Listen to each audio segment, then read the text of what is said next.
திமுகவை அகற்ற வேண்டும். 4.5 ஆண்டு காலம் தமிழ்நாட்டிலே ஒரு கொடுங்கோல் ஆட்சி, மக்கள் விரோத ஆட்சி, சாராய ஆட்சி, கஞ்சா ஆட்சி, பெண்களுக்கு எதிரான ஒரு ஆட்சி, திமுக ஆட்சி நடந்து கொண்டிருக்கிறது. இதை வீட்டுக்கு அனுப்புகின்ற காலம் நேரம் வந்துவிட்டது.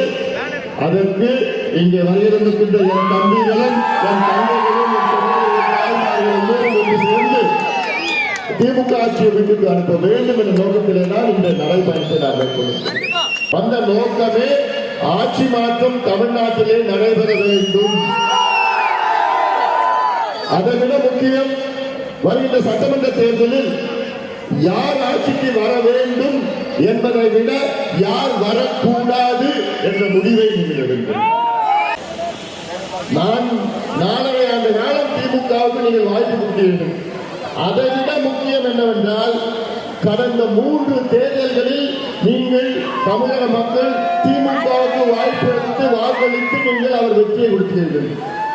ஏதோ போன தேர்தல் மட்டும் கிடையாது, நீங்கள் சிந்திக்க வேண்டும். தமிழக மக்கள் 3 தேர்தல், 2019 நாடாளுமன்ற தேர்தலில் தமிழகம் புதுவை உட்பட 40 தொகுதிகளில் 39 தொகுதிகள் திமுகவுக்கு நீங்கள் வெற்றியை கொடுத்தீர்கள்.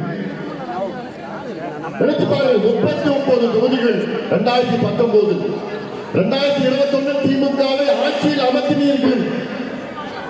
2024 நாடாளுமன்ற தேர்தலில் 40க்கு 40 தொகுதிகள் திமுக வெற்றியை கொடுத்தீர்கள்.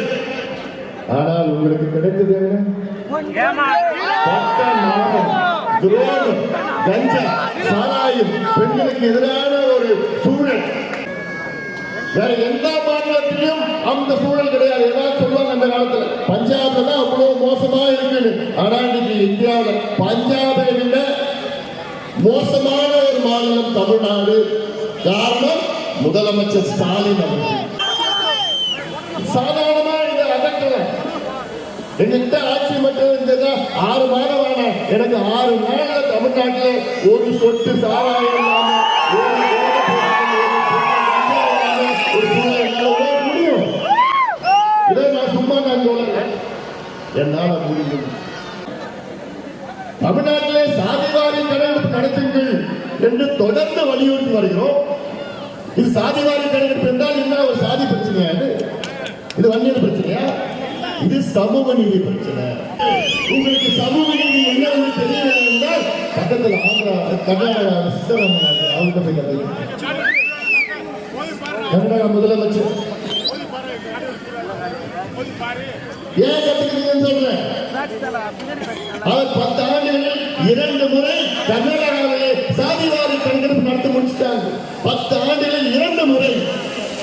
அதான் உண்மையான சமூக நீதியாக கணக்கெடுப்பு நடத்தி அங்கே பட்டியலின மக்கள், பழங்குடி மக்கள், பிற்படுத்தப்பட்ட, மிகவும் பிற்படுத்தப்பட்ட சிறுபான்மை மக்களுக்கு இடஒதுக்கீடு அதிகப்படுத்தி வேலை வாய்ப்பை உருவாக்கி நலத்திட்டங்கள் கொடுத்து, கடனை கொடுத்து, கல்வி கடன், வேலை கடன் எல்லாம் கொடுத்து அங்கே சமூக நீதியை நிலைநாட்டிருக்கின்றார் சித்தராமையா.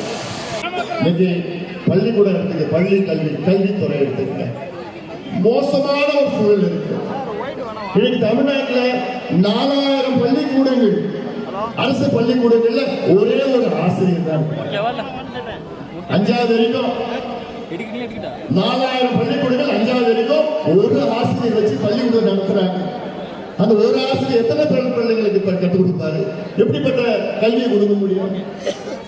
அதே போன்று தமிழ்நாட்டில் 1 லட்சம் வகுப்பறையில ஒரு ஆசிரியரும் கிடையாது. 1 லட்சம் வகுப்பறைகள், ஒரு ஆசிரியரும் கிடையாது. அப்ப என்னத்தையா நீங்க கல்வியில நீங்க சாதனை பண்ணிட்டீங்க? 207 பள்ளிக்கூடத்தை நீங்க மூடுறீங்கன்னா இதை விட ஒரு துரோகம் தமிழக மக்களுக்கு யாராவது செய்வாங்களா? ஒரு பள்ளிக்கூடத்தை உருவாக்குவதற்கு எவ்வளவு சிரமம். கர்மவீரர் காமராஜ் அவர்கள் 25,000 பள்ளிக்கூடத்தை நீங்க கேடு கட்ட திமுக 207 அரசு பள்ளிக்கூடத்தை மூடுறீங்க. மனசாட்சி இல்லையா? மனசாட்சி இல்லையா?